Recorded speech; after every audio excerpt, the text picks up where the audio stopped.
Okay, hey, it's me, Joe Pontillo, and welcome to another episode of Bagel Talk in a yet another location of Davidovich Bagels.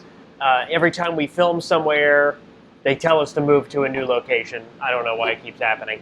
But we're at the new one now, which is on Avenue A, and finally we've got a bagel backdrop, which I'm very excited about. I feel like we never do that, so that's awesome. I got my latte with a Victorian era person on it.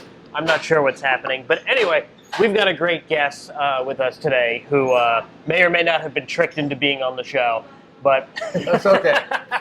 Thank you so much for being here. Richard Brown, former chef of St. Regis. That's was correct. it? Okay, and what is that exactly? Apologies. It's a hotel here in New York City. Okay, the big At the hotel. time, it was the only 5-star, 5-diamond hotel. Really? Yeah. They have diamond ratings for hotels too? I'm afraid they do, yes. That's they do. 5 stars aren't enough. Now you have to have at least 3 diamonds to stay there, and that's great. And what do you currently do? Currently, I have my own business, which I'm running from a ghost kitchen, and it's going very well. And looking forward to better and bigger things coming up with the city opening up soon. Yes, it's great. A lot of feels like things are somewhat getting back to normal.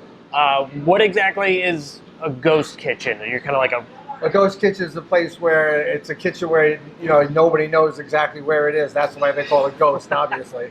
And you're cooking the food out of there and sending it to different locations, or having a delivery service, what have you. That type of thing. This is kind of a ghost talk show, actually. Nobody really knows where it is or where it airs, but it's good and it's popular. And you also worked for the Hilton too, or that? For a little. I worked for the New York Hilton as well. That was a big place, so large numbers, that type of thing. So you're a pretty. Would you say you're a very popular chef? I don't know if I'm popular, but I'm in demand. I've always been in demand, so I'm lucky. Knock on wood, lucky for me in that respect. How did you get into it? I was working at college. I worked for many years ago for a small Swiss family that had a place in Dobbs Ferry, New York, believe it or not, because I was going to school up there. And I worked for them, and I fell in love with it, and was working in the restaurant business in Manhattan, and went to the French Culinary Institute and started working at a little bistro, a pretty popular bistro called Raoul's. Yeah. And that's where it started, and it's been going ever since for the next 20, 25 years. Fantastic. Yeah. What would you say is your specialty, or you just whatever? I lean towards Mediterranean food, because the Mediterranean diet is very healthy. Mm-hmm. And I think, if people start gearing themselves more to eating that way, it's not into weight loss, it's just a healthy style of living. You can still eat your meats, your chickens, but lots of vegetables, olive oil, a little less on the butter, and I think you're okay. Precisely. So the last year has been something. How has it affected you, your business? Actually, it was, even up till now from March, it's pretty much crippled the business, especially, you talk about the hotel industry where, there's nowhere for people to come. That people have, they don't want to stay in hotels anymore, but at the time, not anymore, but at the time, because of the danger of the COVID, so that pretty much shut down. And, right now you have to think on your feet and come up with your own idea. Maybe it's a better thing to be that way in a way, You could, you have a way to be more creative, to see things you don't usually see, to do things you don't usually do. And I think if everybody grasped that a little bit, we could have a more creative atmosphere going in New York, which has always been the case. Oh, yeah. I think it's all about adapting to the times and being able to not always do the same thing. So to an extent, while it was terrible, I think it was good that it allowed some people to finally be, hey, I can do this, I can do that, I can do this creatively.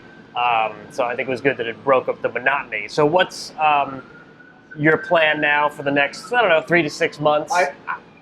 Right now in France, in Paris, they have a lot of places that do prepared food, and it's very good. And when I say prepared food, I don't mean food that is just the normal run-of-the-day food. Lots of grains, fresh vegetables, stews, homemade pastas, homemade sauces.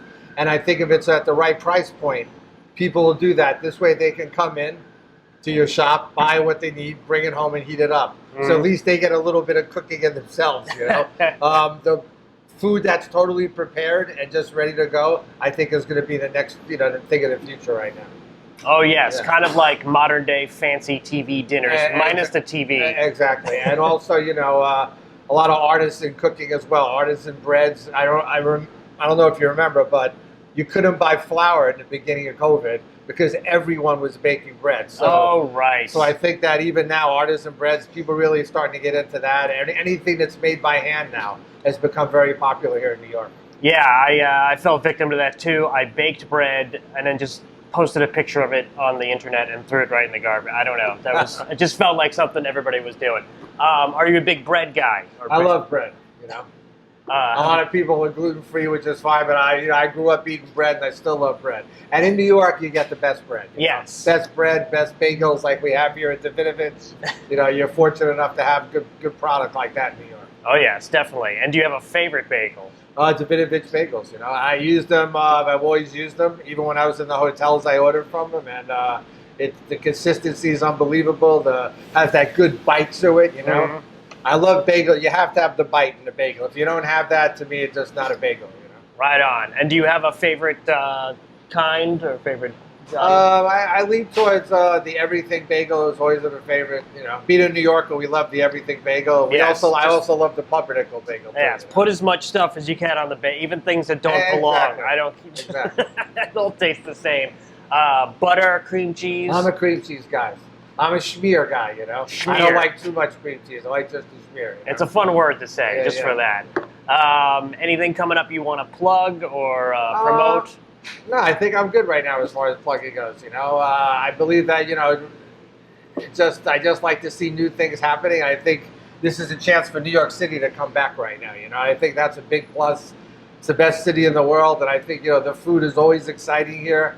It never stops. It always, you know, it's constantly reinventing itself, and I think that's what's going to happen in the near future. Have you considered a food truck? Food trucks are great, you know, but it has to be a food truck now. You don't want to do the run-of-the-mill food truck anymore. You know, you have to really think out of the box. You know, right? But yes, food trucks are great. You know, right on. And do you have like a website or anything? Or well, for my little thing I'm doing now, it's called Rich Foods BK. Oh, okay. You know? Rich Foods BK. See, this is what I'm talking about. You only get the authentic New York experience running this show. Well, thank you so much for being here, especially on short notice. And that's our episode. Joe Pontillo, Richard Brown. Watch out for his ghost kitchen. And thank you so much for being here, Richard. You were great. Thank you.